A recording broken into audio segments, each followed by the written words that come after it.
तो यहाँ पे आज हम लोग Drupal 10 इंस्टॉल करेंगे, है ना। Drupal 10 जैसे कि आप देख रहे हैं कि 4 जनवरी 2023, 4 जनवरी को यहाँ पर Drupal 10.0.1 जो है वो रिलीज हुआ है, और ये इसका डॉक्यूमेंटेशन है।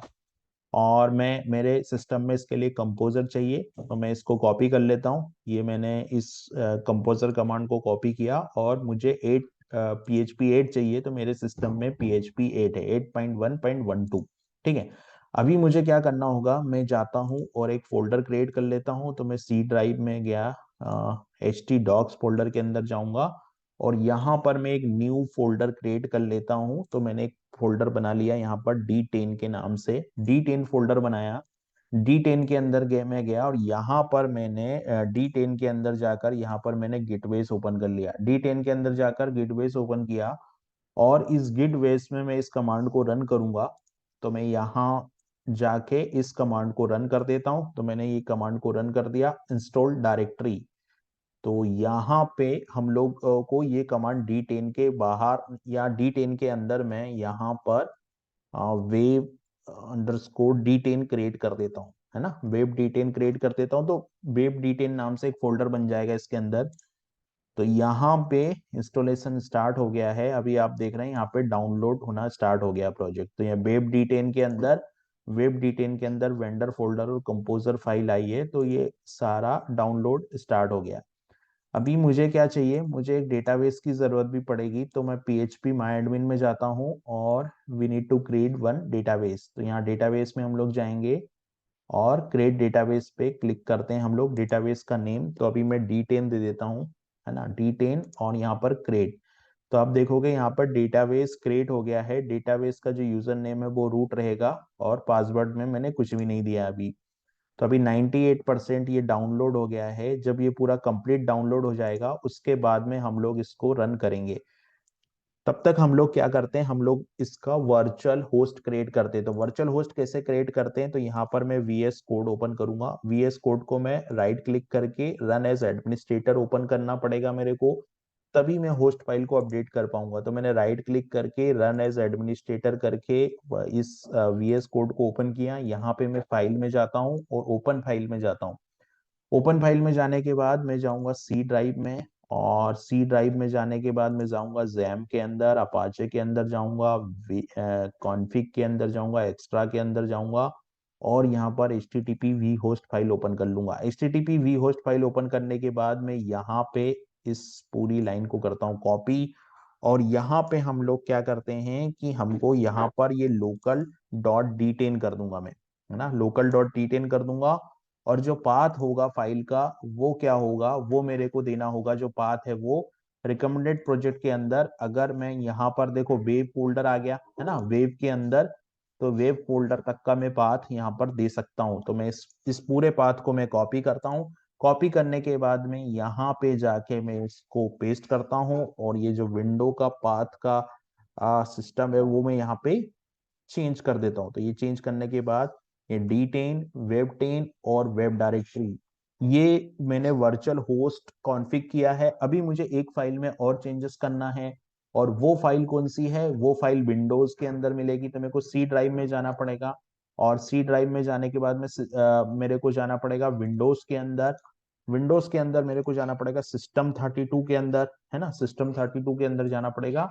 System32 जैसे ही ओपन होगा, उसके बाद में मुझे जाना पड़ेगा System32 के अंदर ड्राइवर्स करके एक फोल्डर है, उसमें जाना होगा मुझे। तो मैं ड्राइवर्स में जाता हूँ। ड्राइवर्स में जाने के बाद में मुझे ETC में जाना होगा, और ETC के बाद में होस्टेज में जाना होगा। तो होस्टेज में जाके मेरे को सेम ये जो मैंने लिखा local.d10 ये लिखना होगा। तो मैं क्या करता हूँ, यहाँ 127.0.0.1, और यहाँ पर मुझे करना पड़ेगा local.d10। ये मेरे को local.d10 करके सेव करना पड़ेगा। अभी आप देख रहे हो ये मेरा डाउनलोडेड कंप्लीटेड हो गया है। लेकिन मैंने जो वर्चुअल होस्ट कॉन्फ़िग किया उसके लिए मेरे को एक बार अपाचे रिस्टार्ट करना पड़ेगा। तो मैं अपाचे को स्टाफ करके दोबारा से स्टार्ट करूंगा, तो यहाँ अपाचे जो है वो मेरा रीस्टार्ट हो जाएगा। अब मैं क्या करता हूँ, अब मैं यहाँ पे local.dn को कॉपी करता हूँ। local.dn मैंने कॉपी किया, और यहाँ पर मैं लोकल, यहाँ पे हम लोग क्या करते हैं, local dot D10 local dot D10 इसको करता हूं मैं रन। लोकल डॉट D10 को यहाँ पर लोकल डॉट D10 को मुझे रन करना है, तो मैंने लोकल डॉट D10 को रन किया। तो अभी लोकल डॉट D10 जैसे ही रन होगा वैसे ही क्या होगा कि यहाँ पर ये वाला जो पाथ है ये एग्जीक्यूट होगा। तो अभी आप देख रहे हो यहाँ लैंग्वेज सेलेक्ट करने को बोल रहा है, तो मैं लैंग्वेज सेलेक्ट करूंगा इंग्लिश। सेव एंड कंटिन्यू पे मैं क्लिक कर दूंगा। सेव एंड कंटिन्यू पे मैं क्लिक करूंगा, यहाँ पे प्रोफाइल स्टैंडर्ड ही रखूंगा। और आप देख रहे हो थोड़ा सा परफॉर्मेंस पे फर्क है, ये पेज कितनी जल्दी जल्दी मूव हो रहा है। D9 में ये नहीं था। कंटिन्यू एनीवे पे मैं क्लिक कर दूंगा। कंटिन्यू एनीवे पे क्लिक करने के बाद मेरे को यहाँ पे डेटाबेस का नेम देना है जो कि मैंने D10 रखा है। यहाँ पे यूजर नेम देना है जो कि मैंने रूट रखा है। पासवर्ड में मैंने यहाँ पे कुछ नहीं रखा है। सेव एंड कंटिन्यू पे मैं क्लिक कर दूंगा। एक बार ये इंस्टॉलेशन कंप्लीट हो जाएगा उसके बाद अभी आप देख रहे हो मॉड्यूल इंस्टॉल होना चालू हो गए, तो 37 मॉड्यूल यहाँ पे इंस्टॉल होंगे। और 37 में से आप देख रहे हो 12 मॉड्यूल इंस्टॉल हो गए अभी तक, तो थोड़ा सा स्पीड इंप्रूव हुआ है। अभी 15 मॉड्यूल इंस्टॉल हो गए, 17 हो गए। तो ये जो ये D10 के अंदर ये इम्प्रूवमेंट एक हमको नजर आ रहा है। अभी जब हम लोग इंस्टॉल करेंगे और जब हम एडमिन से लॉग इन करेंगे तो उसके बाद में और भी हमको डिफरेंस दिखेंगे। जो डिफॉल्ट थीम होगी वो चेंज हो जाएगी, एडमिन की डिफॉल्ट थीम चेंज हो जाएगी, और जो ड्रूपल की फ्रंट एंड की डिफॉल्ट थीम है वो भी यहाँ पर चेंज हो जाएगी। दोनों ही थीम जो है वो यहाँ पर चेंज हो जाएगी। और भी जो सिस्टम में जैसे सी के एडिटर अपडेट है तो वो भी हमको दिखाई देगा। अभी ये चल रहा है। अभी एडमिन को फिल करने के लिए एक फॉर्म यहाँ पे ओपन होगा। तो अभी यहाँ पर साइट का नेम है, तो मैं यहाँ पे लिख देता हूँ ड्रूपल 10 डेमो मैंने लिख दिया। और ईमेल एड्रेस में मैंने लिख दिया यहाँ पर sachin@gmail.com। यहाँ पर ये एडमिन लिख दिया मैंने। पासवर्ड में भी यहाँ पर मैंने एडमिन लिख दिया, और यहाँ पर पासवर्ड कंफर्म में भी मैंने एडमिन लिख दिया। और यहाँ पर कंट्री में मैंने इंडिया लिख दिया, क्योंकि इंडिया, तो कंट्री इंडिया लिख दिया। और टाइम जोन में कुछ नहीं कर रहा हूँ। सेव एंड कंटिन्यू पे मैं क्लिक कर देता हूँ। तो सेव एंड कंटिन्यू पे मैं क्लिक करूंगा तो अभी कॉन्फ़िगरेशन जो है वो कंप्लीट हो गया है। तो अभी जो है Drupal admin, as a admin हम लोग यहाँ पर लॉग इन कर जाएंगे। तो अभी ये जो ये आप देख रहे हो, आप यहाँ पर ये मैसेज आ गया, कॉन्ग्रेचुलेशन यूर ड्रूपल इंस्टॉल। और हम लोगों ने यहाँ पे ड्रूपल को इंस्टॉल कर लिया। अब जो ड्रूपल 10 है तो आप देखोगे ये थीम, ये नया इफेक्ट यहाँ पर देखने को मिलेगा। और दूसरी चीज क्या है कि यहाँ पर हम लोग ये इस तरीके से, यहाँ पर ये मेनू आएगा इस तरीके से, ये शो एंड हाइड हो जाएगा। और हम लोग चलते हैं एक्सटेंड के अंदर। और हमको कुछ नए, और अगर हम थीम में जाएंगे तो हमको वाल्टिक की बजाय दूसरी थीम यहाँ पर देखने को मिलेगी। यहाँ पर मैंने एक्सटेंड पे किया, और यहाँ पर सबसे पहले थीम पे हम लोग जाएंगे। तो ये देखिए डिफॉल्ट जो थीम है वो ये वाली थीम है, ओलिवेरो, ये डिफॉल्ट थीम है। और यहाँ पर एडमिन थीम में क्लेरो, ये एडमिन थीम हो गई है।